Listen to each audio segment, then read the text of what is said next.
হঠাৎ করে আমার একটা বন্ধু আজকে এলাকা থেকে চলে আসছে।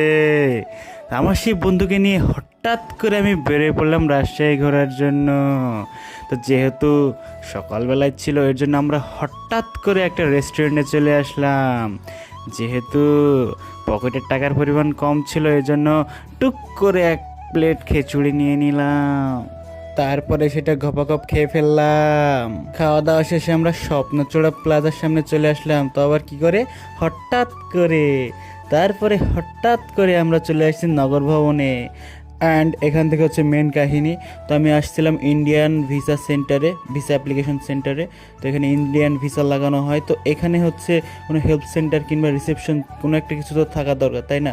তো আমি ভিতরে যখন যেতে যাচ্ছিলাম তখন হচ্ছে এই যে এখানে যে সিকিউরিটি গার্ড থাকে ইনি আমাকে ভিতরে যেতে দিচ্ছিলেন না।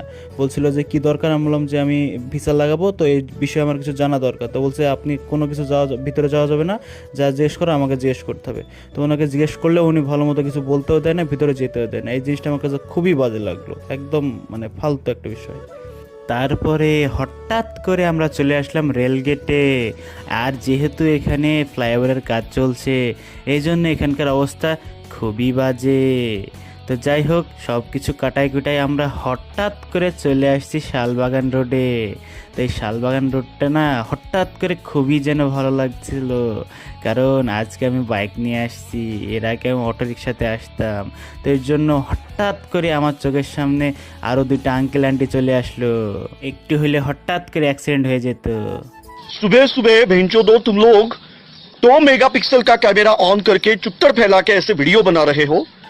তারপরে হঠাৎ করে আমাদের চোখে পড়লো রয়্যাল এনফিল্ড বাইক, যেটা শ করে আমাদের ক্রস করে চলে গেল। তারপরে আমি মাহফুজকে হঠাৎ করে বলে দিলাম যে রেস লাগে এর সাথে। তারপরে হঠাৎ করে আমাদের সামনে রিক্সা চলে আসলো, যার জন্য বাইকটা আমাদের সামনে চলে গেল।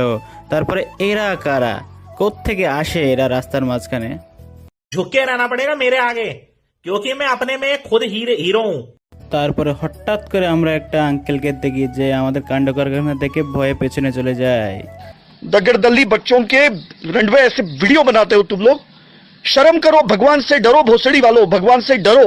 তারপরে হঠাৎ করে আরো একজন আপুকে দেখি, তিনি দৌড়ায় রাস্তায় পার হয়ে চলে যাচ্ছে আমাদের ভয়ে।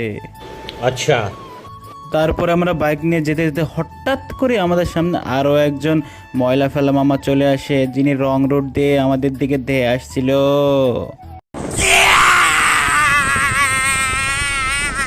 তারপরে হঠাৎ করে বন্ধুর পায়ে কি দেখে ফেলি, দেখি কই লিখে দেখতে আসেনি পাখর।